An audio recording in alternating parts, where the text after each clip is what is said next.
Masih di satu meja The Forum, saya ke Prof. Sulis tadi sempat potong. Ada masukan, ada cara yang paling jitu, ada banyak. Tapi Polri selalu jadi sorotan publik. Ya. Tidak satu-satunya lembaga, tapi paling tidak Polri diharapkan. Yang kedua saya ingin melihat juga, kalau berkaca dari kasus Prahara Agustus kemarin, kan Brimob juga nih, polisi juga. Harusnya kan jadi pelajaran ya. Jedanya cukup Agustus, September, Oktober, November, sampai dengan, tapi kejadian lagi, berulang lagi. Apa Prof dari perspektif antropologi hukum gitu, ada apa sih sebenarnya? Ya. Apa sih yang membuat ini nggak bisa? Ya, terima kasih banyak Mas. Sebagai ilustrasi yang paling menohok kita adalah ketika presiden sebelumnya di dalam pemilu berhasil mengkooptasi polisi untuk kepentingan-kepentingan kekuasaan sesaat untuk memenangkan kelompok-kelompok yang berkuasa.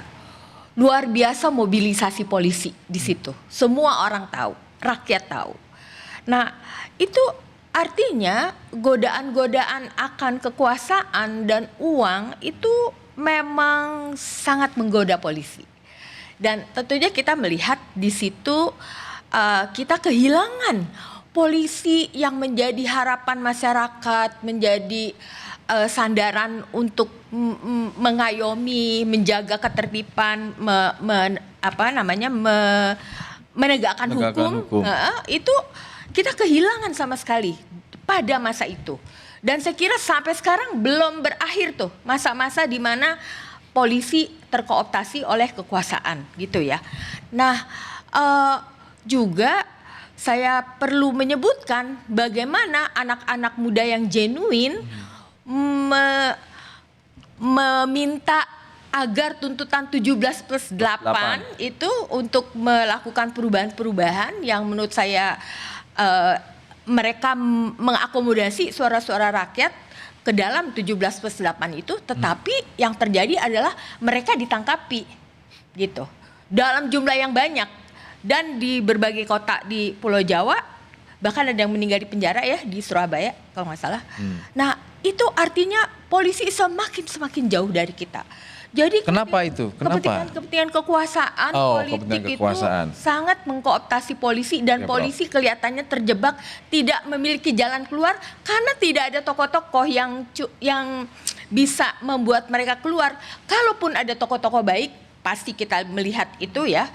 Tetapi tidak cukup punya bargaining power untuk ayo kita betul-betul standing lagi kepada mandat konstitusi, kepada mengembalikan tugas utama polisi. Iya. Oke. Ya. Saya ke Pak Yusuf. Pak Yusuf ya karena Kompolnas kan yang diberikan tugas, Ketua Kompolnas ex officio ini kan Menko ya, otomatis ya. Pasti juga melihat reformasi, sorotan tadi disampaikan oleh Prof. Sulis untuk mengembalikan fungsi melindungi, mengayomi, menegakkan hukum, menjaga ketertiban, susah sekali. Kompolnas di internal juga sama. Kalau lagi rapat internal bilang ini kayak susah sekali ngurus polisi. Itu gimana? Ya tadi dalam bahasa yang saya sampaikan secara konsepsi sebenarnya sudah ada itu di Mabes. Tapi tinggal komitmennya. Nah, komitmen itu yang paling penting. Nah, dari mana kira-kira soal komitmen itu tidak kunjung datang?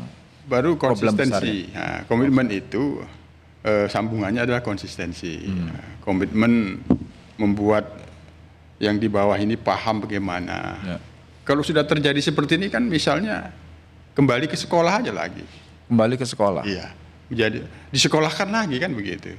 Menjadi pelindung itu sebagaimana. Di tengah kompleksitas persoalan ancaman kejahatan, rawan kejahatan. Ya. Itu sekolah dalam konteks apa kira-kira pengaturannya? Ya ini kan secara simbolik artinya sekolah itu kan dipahamin mendidik kembali. Nah. Dalam hari-harinya yang mendidik itu siapa? Dalam hari-hari anggota polisi ini, Pak Arianto pasti sudah paham. Itu pimpinannya. Nah, maka komitmen pimpinan, komitmen setiap pimpinan, baru dia konsisten.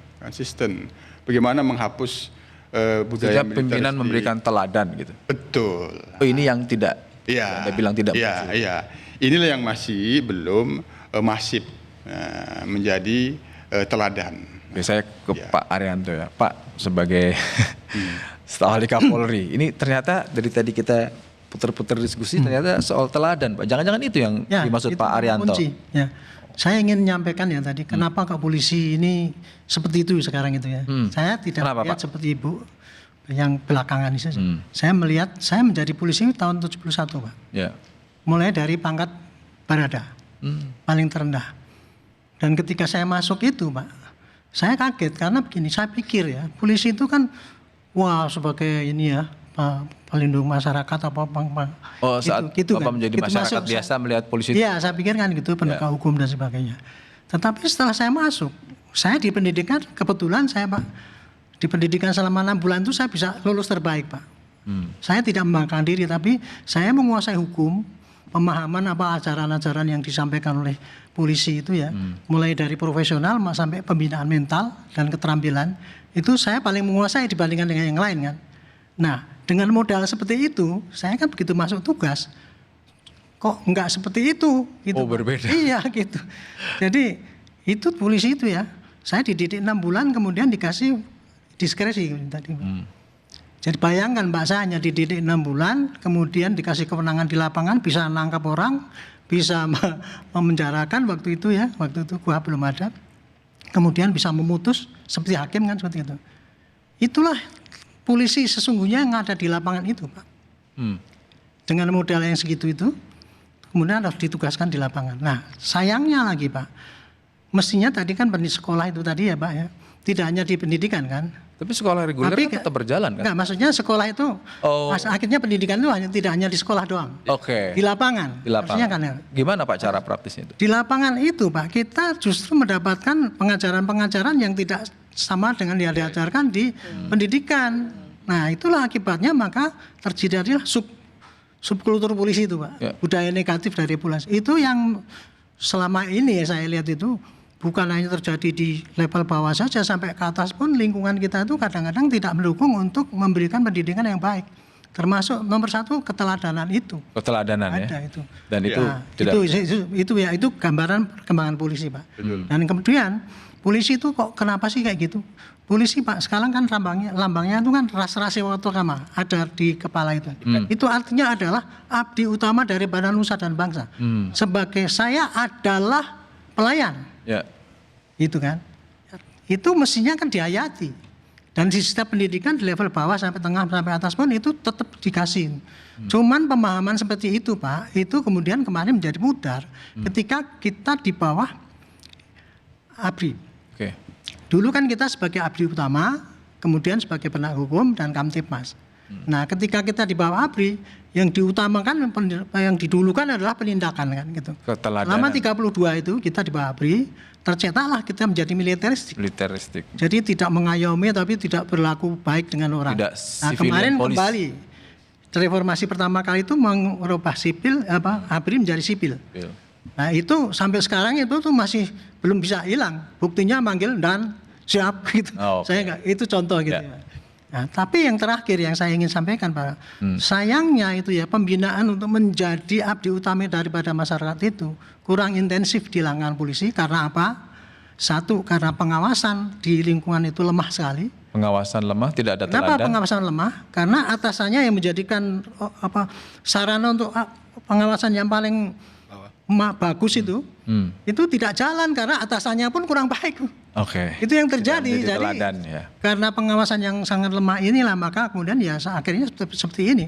Oke.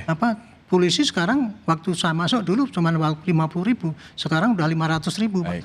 Jadi untuk memperbaiki yang seperti banyak gitu tuh tidak mampu pembinaan yang ada sekarang ini. Makanya harus ada kelas program itu harus. Ya, ke Mas Muradi. Yes. Ya kan, ya tadi semua udah bicara ada kata kunci teladan, tidak pimpinan tidak memberikan contoh. Tapi banyak masukan, termasuk juga reformasi ada 2 versi loh, ada internal, ada bentukan presiden, sorotan publik, media nggak kurang-kurang.